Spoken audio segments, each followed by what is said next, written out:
مشاهدي الأفاضل، طيب الله أوقاتكم أينما كنتم بكل خير. أحييكم وأقدم نشرة أخبار المساء من الفضائية الإرثية والمستهل بالعناوين.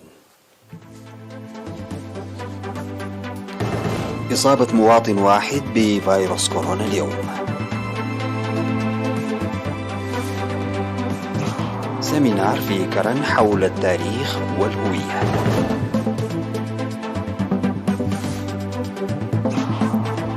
دورة تدريبية في مكافحة الجراد في عصب.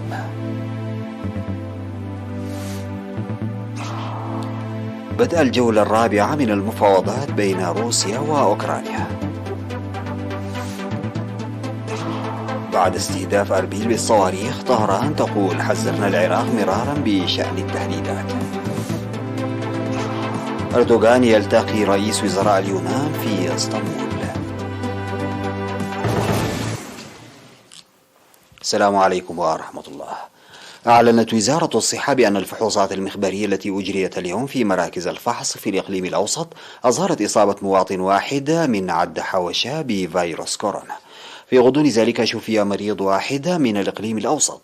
بهذا بلغ عدد المصابين بفيروس كورونا في البلاد حتى الآن 9722، شفي منهم 9617 وتوفي 103، فيما لا يزال مريضان يتلقيان الرعاية الصحية في المستشفى.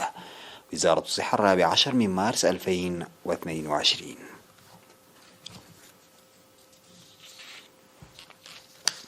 عقد الكاتب والباحث في التاريخ السيد ألم سقة تسفاي سمينارا في مدينة كرن في 11 من مارس الجاري حول التاريخ والهوية.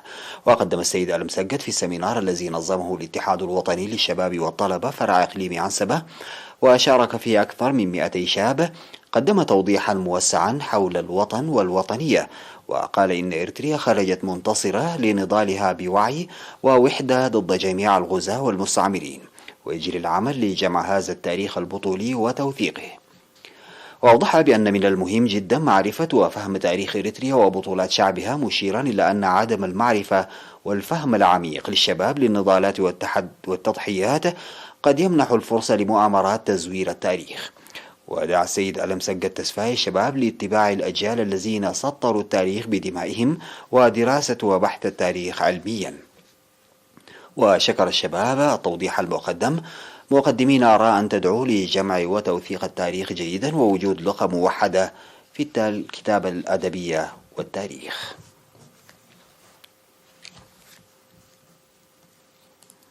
نظمت شرطة المرور الإريترية فرع إقليم شمال البحر الأحمر بالتعاون مع فرع النقل البري في الإقليم في 11 من مارس سمينارا تركز حول مكافحة حوادث المرور المقلقة. أوضح مسؤول شرطة المرور في الإقليم الرائد نرأيو صقاي في التقرير الذي قدمه إن عام 2021 شهد 149 حادثا مروريا راح ضحيته 5 أشخاص وجرح 70 شخصا، وخسائر مادية قدرت ب 3.8 مليون نقفة. وكان السبب الرئيسي في تلك الحوادث التسابق وقيادة المركبة أثناء السكر وعدم اتخاذ الطريق الصحيح ومخالفة قوانين القيادة وعدم التأكد من سلامة الحمولة والمرور السريع للسيارات في التعرجات وعدم التأكد من المسافات، وكذلك عدم منح الأولوية وغيرها من المخالفات المرورية. وقال الرائد رأيه فيما يتعلق بحوادث المرور التي شهدها الربع الأول من عام 2022 إن هذا العام شهد 62 حادثا مروريا وراح ضحيته أيضا 5 أشخاص وجرح 39 آخرين، وخسائر مادية بقيمة 500,000 نقفة. وإن مقارنة الحوادث بالعام الماضي مؤشر على القلق. وذكر مسؤول الرقابة والسلامة في قسم النقل البري السيد فريم ولدو عن القلق الكبير من الحوادث المرورية التي تحدث لعدم احترام التعليمات والقوانين، داعيا السائقين لاتباع قوانين المرور وإجراء الفحوصات السنوية لسياراتهم وتجهيزها بالمعدات اللازمة وإكمال إجراءات التأمينات في أوانه.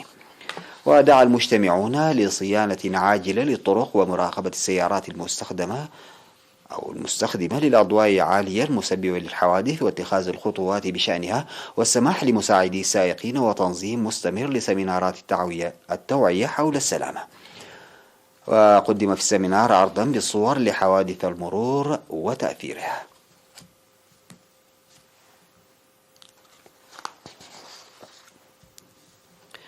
كرمت مدرسة سمعتات الثانوية 178 طالبا متفوقا بينهم 96 من الطالبات أحرزوا نقاطا من 3 إلى 4 في امتحانات الشهادة الوطنية للصف الثاني عشر في العام الدراسي 2020-2021. ودعا مدير المدرسة الأستاذ عقبة سلاسة والده في مناسبة التكريم التي جرت في 13 من مارس، دعا الطلاب لمواصلة الجهد للتفوق التعليمي مستقبلا. ونصح مسؤول التعليم في المنطقة الجنوبية الشرقية وكذلك ممثل لجنة الآباء الطلاب للعمل لنتائج أعلى في التعليم الجامعي. وذكر مسؤول التعليم في الإقليم الأوسط الأستاذ بلاي هبتجابر أن تشجيع الطلاب يدفع لمزيد من النتائج الجيدة.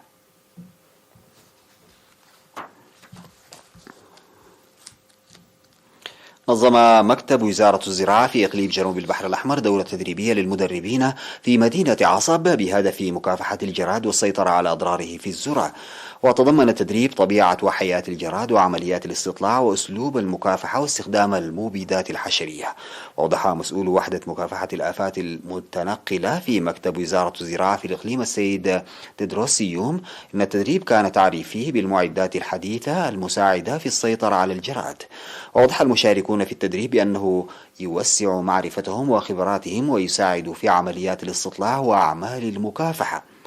وتشير وزارة الزراعة أن إقليم جنوب البحر الأحمر ملائم لتكاثر الجراد لأوضاع المناخ والتربة الرملية، وشهد في السنوات الثلاث الماضية ظهور جراد الجندب وأسراب الجراد المتنقلة من إثيوبيا. يذكر أن أسراب الجراد التي ظهرت العام الماضي في مساحة 300 هكتار في مديرية وسط دنكاليا قد تم السيطرة عليها دون إحداثها الأضرار والانتقال إلى مناطق أخرى.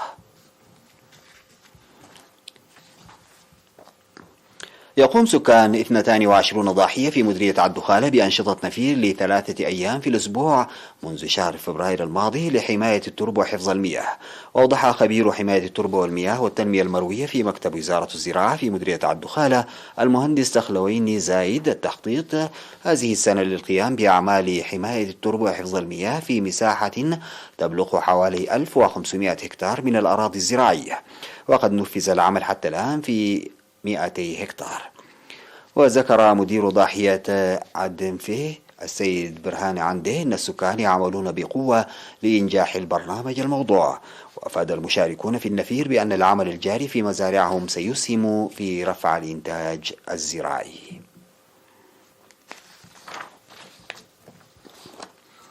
بعد الفاصل سيداتي وسادتي أعود بالأخبار الخارجية.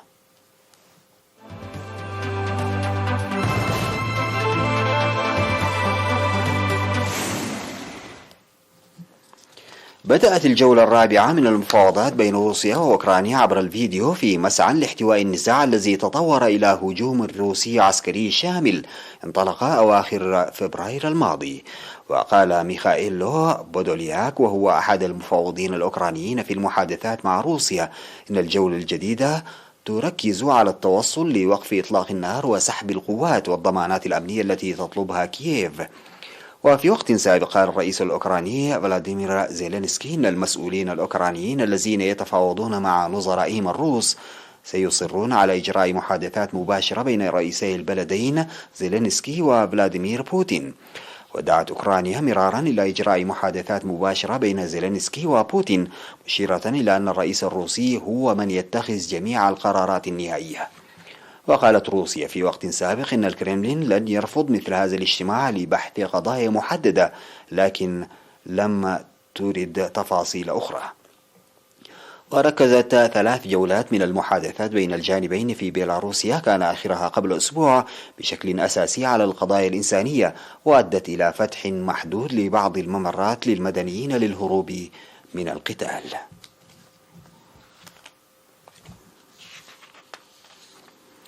قال المتحدث باسم وزارة الخارجية الإيرانية سعيد خطيب زاده إن طهران حذرت السلطات العراقية مرارا من أنه لا ينبغي استخدام أراضي العراق من قبل أطراف ثالثة لشن هجمات على إيران.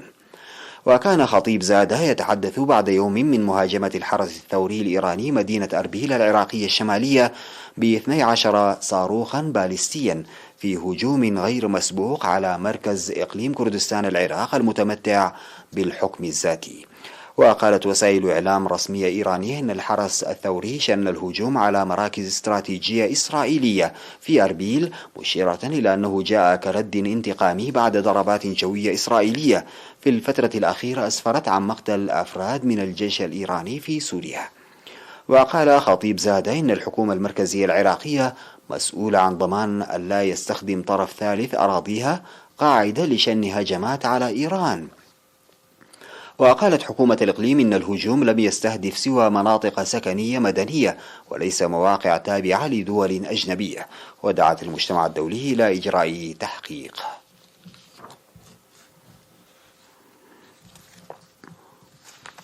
بحث الرئيس التركي رجب طيب أردوغان ورئيس الوزراء اليوناني كيرياكوس ميتسوتاكيس جهود التقارب بين بلديهما الجارين والعضوين في حلف شمال الأطلسي الناتو في ظل الحرب الروسية على أوكرانيا. وقالت الرئاسة التركية إن الاجتماع استمر ساعتين وركز على فوائد تعزيز التعاون بين البلدين في ضوء تطور البنية الأمنية الأوروبية. وشهدت العلاقة الخلافية بين أثينا وأنقرة في السنوات الماضية أزمة جديدة على ارتباط بترسيم الحدود البحرية في شرق البحر المتوسط. وأبدى ميتسوتاكيس استعداده للإسهام في الحوار بطريقة بناءة، وخصوصا أن البلدين يبديان قلقهما إزاء الشؤون الإقليمية.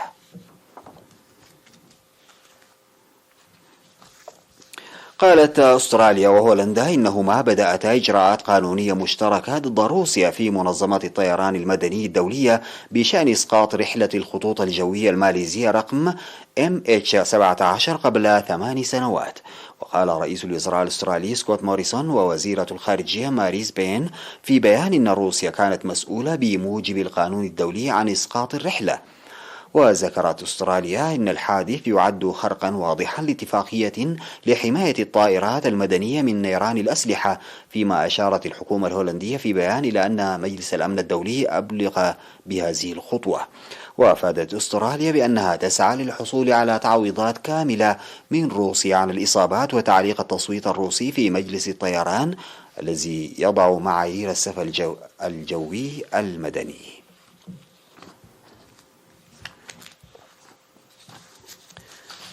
ختاما سيداتي وسادتي لنشرة أخبار المساء أعود فأذكر بعناوينها. إصابة مواطن واحد بفيروس كورونا اليوم.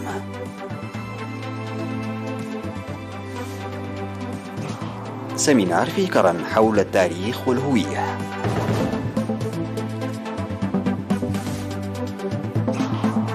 دورة تدريبية تتعلق بمكافحة الجراد في عصب.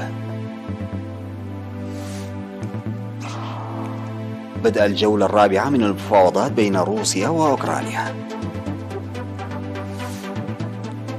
بعد استهداف أربيل بالصواريخ، طهران تقول بأنها حذرت العراق مرارا بشأن التهديدات.